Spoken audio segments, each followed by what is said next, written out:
মুর্শিদাবাদে গতকাল কলকাতা হাইকোর্টের নির্দেশে ইতিমধ্যে বিএসএফ এর যারা আধিকারিকেরা রয়েছেন তারা পৌঁছে গিয়েছেন বিভিন্ন এলাকা, মুর্শিদাবাদের শামশেরগঞ্জ, সুতি, ধুলিয়ানগঙ্গা, এই সমস্ত এলাকায় রীতিমতো টহলদারি চালাচ্ছেন যারা বিএসএফ এর জওয়ানরা রয়েছেন তারা। গতকালকে আমরা দেখেছিলাম ডিজি রাজীব কুমার তিনি পৌঁছে গিয়েছিলেন সেখানে, বিএসএফ আধিকারিকদের সঙ্গে তিনি বৈঠক পর্যন্ত করেন এবং সবথেকে গুরুত্বপূর্ণ যে বিষয়, উপদ্রুত যে এলাকাগুলো রয়েছে সেই এলাকাগুলোতে কার্যত রুট মার্চ চালান এবং সেখানে যারা স্থানীয় বাসিন্দারা রয়েছেন তাদের সঙ্গে কথা পর্যন্ত বলেন বিএসএফ এর আধিকারিকেরা। এবং এই মুহূর্তে দাঁড়িয়ে মুর্শিদাবাদ কিন্তু পুরোপুরি থমথমে এবং আমাদের সঙ্গে রয়েছেন আমাদের দুই প্রতিনিধি, একদিকে রয়েছেন সুখেন্দু এবং অপরদিকে রয়েছেন ইন্দ্রাশিস। আমি প্রথমে ইন্দ্রাশিসের কাছে চলে যাবো। ইন্দ্রাশিস, তুমি যে এলাকাতে রয়েছো মুর্শিদাবাদের সেই এলাকার পরিস্থিতি এই মুহূর্তে ঠিক কেমন? দেখো, শুধু যে শামশেরগঞ্জ বা সুতি এলাকা নয়, ধুলিয়ানের বিস্তীর্ণ এলাকা কিন্তু এই মুহূর্তে কার্যত থমথমে হয়ে রয়েছে। গতকাল দিন ভোর যে তাণ্ডব চলেছে তারপরে এখনো পর্যন্ত বিভিন্ন জায়গাতে পুলিশ ডেভেলপমেন্ট যেরকম করা হয়েছে, পাশাপাশি বিএসএফ এর যারা আধিকারিকরা রয়েছেন তারা কিন্তু যারা জওয়ানেরা রয়েছেন তারা বিভিন্ন জায়গায় তারা টহল দিচ্ছেন। উপদ্রুত যে সমস্ত এলাকাগুলো রয়েছে সেই সমস্ত এলাকাতে তারা যাচ্ছেন এবং বিএসএফ সূত্রে যেটা আমরা আরো জানতে পারছি যে সেখানে বাহিনীর সংখ্যা আরো ডেপ্লয়েড আরো বাড়ানো হবে, এমনটাই কিন্তু এখনো পর্যন্ত বিএসএফ সূত্রেও আমরা জানতে পারছি। স্বাভাবিকভাবে এই যে ধুলিয়ানটাতে কালকে গতকাল দিন ভোর কার্যত কিন্তু উত্তপ্ত পরিস্থিতি তৈরি হয়। একাধিক মন্দির কিন্তু সেখানে ভাঙা হয়েছে, বহু বাড়িঘর ভাঙা হয়েছে এবং সেখান থেকে যারা বেশ কিছু মানুষজন তারা কিন্তু নৌকা পার হয়ে পশ্চিম জেলা মালদাতেও চলে যাচ্ছে, সেই ছবিও কিন্তু ইতিমধ্যেই দেখা গিয়েছে। স্বাভাবিকভাবে এই যে ধুলিয়ান দিন ভোর যেভাবে উত্তপ্ত হয়ে উঠেছিল এবং তারপরে গতকালকেই তুমি জানো হাইকোর্টের নির্দেশে কেন্দ্রীয় বাহিনী সেখানে মোতায়েনের নির্দেশ দেওয়া হয়েছে, পাশাপাশি বিএসএফ সেখানে কিন্তু মোতায়েন করা হয়েছে। গতকালকে বিএসএফ এর একটি গাড়ির ওপরও চড়াও হয় কিছু দুষ্কৃতী, বিএসএফ এর দুটি গাড়িও ভাঙচুর করা হয়েছে যেমনটা আমরা এখনো পর্যন্ত জানতে পারছি। এবং তারপরে সেখানে বিএসএফ এর যে উচ্চপদস্থ আধিকারিক তারা সেখানে পৌঁছচ্ছেন এবং বিএসএফ এর সঙ্গে কেন্দ্রীয় বাহিনী পাশাপাশি লোকাল থানা সেখানকার যারা পুলিশ অফিসার্সরা রয়েছে তাদেরকে যাতে আরো তাদেরকে সেখানে সংখ্যায় বাড়ানো যায় সেই বিষয়টি কিন্তু দেখা হচ্ছে। পাশাপাশি জেলা পুলিশ সূত্রে আমরা আরো যেটা জানতে পারছি পরিকল্পিতা যে আর্মড রেডি করার প্রক্রিয়া সেটাও কিন্তু কালকে থেকেই কিন্তু শুরু হয়েছে। জঙ্গিপুর পিডির আন্ডারে যে সমস্ত থানাগুলি রয়েছে সেই সমস্ত থানাগুলিতে আর্মড ফোর্স সেখানে কিন্তু বাড়ানো এই একটা পরিকল্পনাও কিন্তু করা হচ্ছে এবং সেই ক্ষেত্রে দাঁড়িয়ে এই পরিস্থিতি কোন দিকে যায় সেদিকে সকলের নজর রয়েছে। বিশেষত তোমাকে জানিয়ে রাখবো যে এই আর্মড ফোর্স সেখানে রেডি করা হয় যেখানে খুবই একটা অশান্তিকর পরিস্থিতি সেখানে তৈরি হয় এবং সেই জায়গাটাকে মোতায়েন করতে কিন্তু এই আর্মড ফোর্সটাকে রেডি করা হয়, এমনটা কিন্তু পুলিশ সূত্রে আমরা জানতে পারছি। এবং সেই ক্ষেত্রে দাঁড়িয়ে জঙ্গিপুর পিডির এই শামশেরগঞ্জ, সুতি সহ বিভিন্ন যে সমস্ত উপদ্রুত এলাকাগুলি যে সমস্ত থানার আন্ডারে পড়ছে সেই সমস্ত থানাগুলিকে করার নির্দেশিকা জারি করা হয়েছে। কোনো রকম অশান্তি ছড়ানো যাবে না, কোনো রকম গুজব ছড়ানো যাবে না, দেখতে পেলেই কঠোর শাস্তি কিন্তু নির্দেশ দেওয়া হয়েছে। পুলিশের উচ্চপদস্থ আধিকারিকেরা এমনটা কিন্তু নির্দেশ দিয়েছেন পরিকল্পিতা এবং তারপরেই কিন্তু বিভিন্ন জায়গাতে পুলিশ ডেভেলপমেন্টের সংখ্যা বাড়ানো হচ্ছে, আর্ম ফোর্স রেডি করা হচ্ছে, পাশাপাশি কেন্দ্রীয় বাহিনী এবং বিএসএফ যারা আধিকারিক কালকে ছিলেন দিন ভোর যারা ধুলিয়ানে বিভিন্ন জায়গাতে তারা টহল দিয়েছেন তাদের সঙ্গে সঙ্গে কিন্তু যে তাদের সংখ্যা কিন্তু আরো বাড়ানো হয়েছে। গতকালকে যেভাবে তাদের গাড়ি ভাঙচুর করা হয়েছে। তুমি আমাদের সঙ্গে থাকো, আবারও পরবর্তীতে আসবো। আমাদের সঙ্গে রয়েছেন আমাদের অপর আরো দুই প্রতিনিধি, ভাস্কর এই মুহূর্তে রয়েছেন আমাদের সঙ্গে এবং সুখেন্দু রয়েছেন। আমি সুখেন্দুর কাছে একবার চলে যাই। সুখেন্দু, গতকাল আমরা দেখতে পেলাম যে দিনভর কিন্তু একটা থমথমে পরিস্থিতি তৈরি হয়েছিল গোটা মুর্শিদাবাদ জুড়ে, কিন্তু গতকাল কেন্দ্রীয় বাহিনীর জওয়ানরা তারা সেখানে আসার পর কি পরিস্থিতি মুর্শিদাবাদের?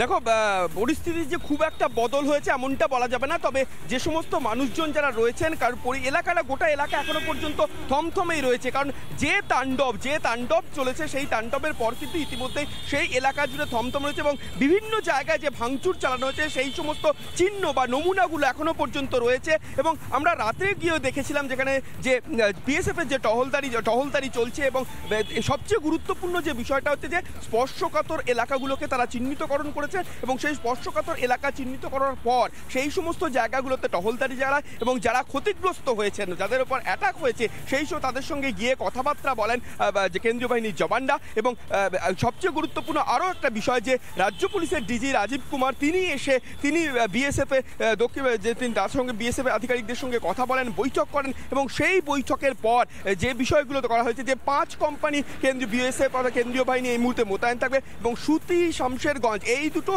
থানার আন্ডারে যে সমস্ত স্পর্শকাতর এলাকাগুলো রয়েছে সেখানে রাজ্য পুলিশের যে র্যাব এবং একই সঙ্গে রাজ্য পুলিশ এবং বিএসএফ কেন্দ্রীয় বাহিনী যৌথভাবে তারা কাজ করবে এবং যদি প্রয়োজন হয় পরিস্থিতি যেরকম রয়েছে সেই পরিস্থিতিকে শান্ত করতে বা নিয়ন্ত্রণে আনতে যদি আরও কেন্দ্রীয় বাহিনীর প্রয়োজন হয় সেই কেন্দ্রীয় বাহিনী আনার জন্য তারা প্রয়োজনে কথা বলবে। কিন্তু আপাতত যেটা জানা গিয়েছে যে স্পর্শকাতর এলাকাগুলোকে চিহ্নিতকরণ করে সেই সমস্ত জায়গাগুলোতে তারা গিয়ে কেন্দ্রীয় বাহিনী এবং রাজ্য পুলিশ তারা গিয়ে যারা মানুষ রয়েছেন তাদের সঙ্গে কথাবার্তা বলছেন এবং কথাবার্তা বলার পাশাপাশি তাদের কী পরিস্থিতি সেই সমস্ত বিষয়গুলো নিয়ে আলোচনা করছেন, টহলদার চলছেন এবং তাদেরকে আশ্বস্ত করার চেষ্টা করছেন। অর্থাৎ যে অশান্তকর অবস্থা এবং একেবারে তাণ্ডব চলেছে সেই জায়গা থেকে যে সমস্ত মানুষজন রয়েছেন তাদের সঙ্গে কথাবার্তা বলে পরিস্থিতি নিয়ন্ত্রণে আনার চেষ্টা করছে। যেহেতু কলকাতা হাইকোর্ট গতকালই নির্দেশ দিয়েছে যে এখানে কেন্দ্রীয় বাহিনী মোতায়েন করতে হবে এবং কেন্দ্রীয় বাহিনী মোতায়েনের পাশাপাশি রাজ্য পুলিশের ডিজি রাজীব কুমার তিনি নিজে চলে এসে গোটা বিষয়টাকে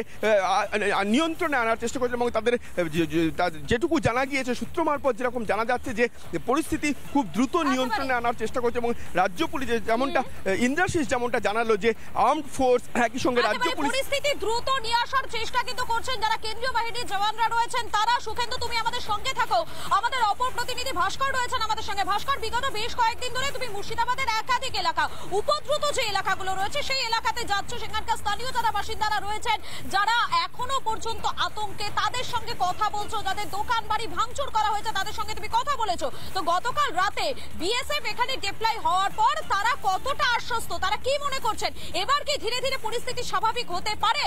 এতটুকু হলেও কি তাদের মধ্যে থেকে আতঙ্কের যে ছাপ সেটা কি সরেছে এই মুহূর্তে?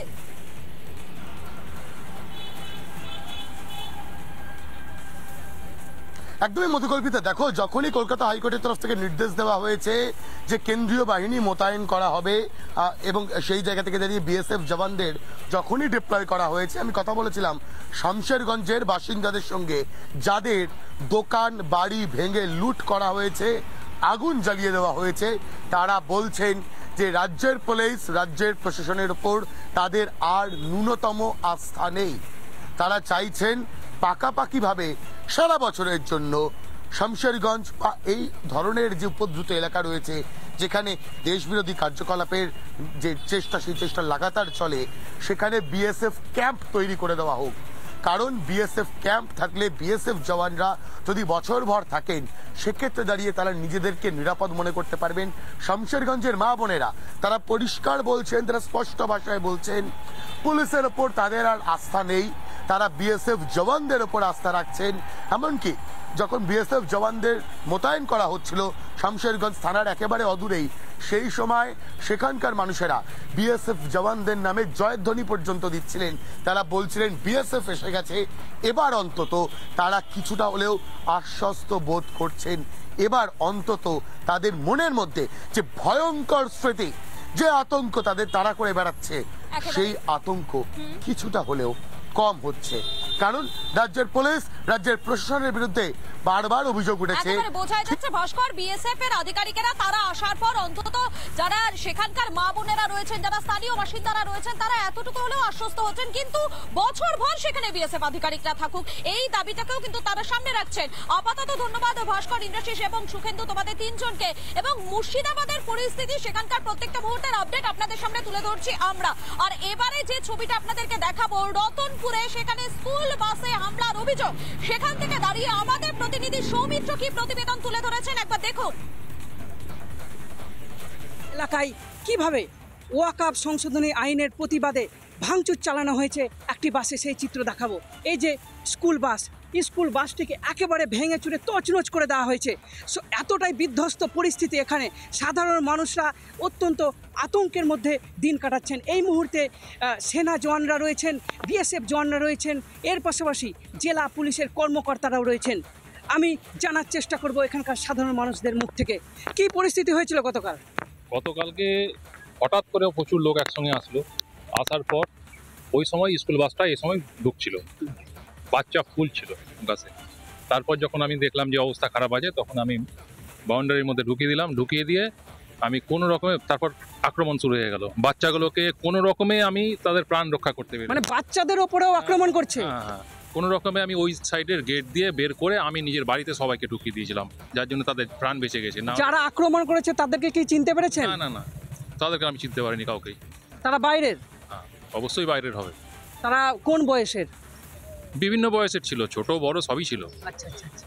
আপনারা ভীষণ আতঙ্কিত? প্রচণ্ড আতঙ্কিত। আমরা ভাবছিলাম যে আমাদের প্রাণটা বাঁচবে কিনা সেটা নিয়ে আমাদের সন্দেহ ছিল সেই সময়। যেভাবে আক্রমণটা হয়েছিল আপনারা দেখুন, বাসটা কীভাবে অত্যাচার হয়েছে, তারপর প্রত্যেকটা বাড়ির কাজগুলো দেখুন কীভাবে তারা ঢিল মেরেছিল। আপনারা কি চাইছেন এখন? আমরা চাইছি এখন এই সব ঝামেলা থেকে মুক্তি পেতে চাইছি, সেখানে যে কোনো উপায়ে হোক, যে কোনো মূল্যেই যেন শান্তি ফিরে আসে এই শামশেরগঞ্জে। এখন দেখার বিষয় কবে শান্তি ফিরে আসবে, কবে স্বাভাবিক হবে এই শামশেরগঞ্জ।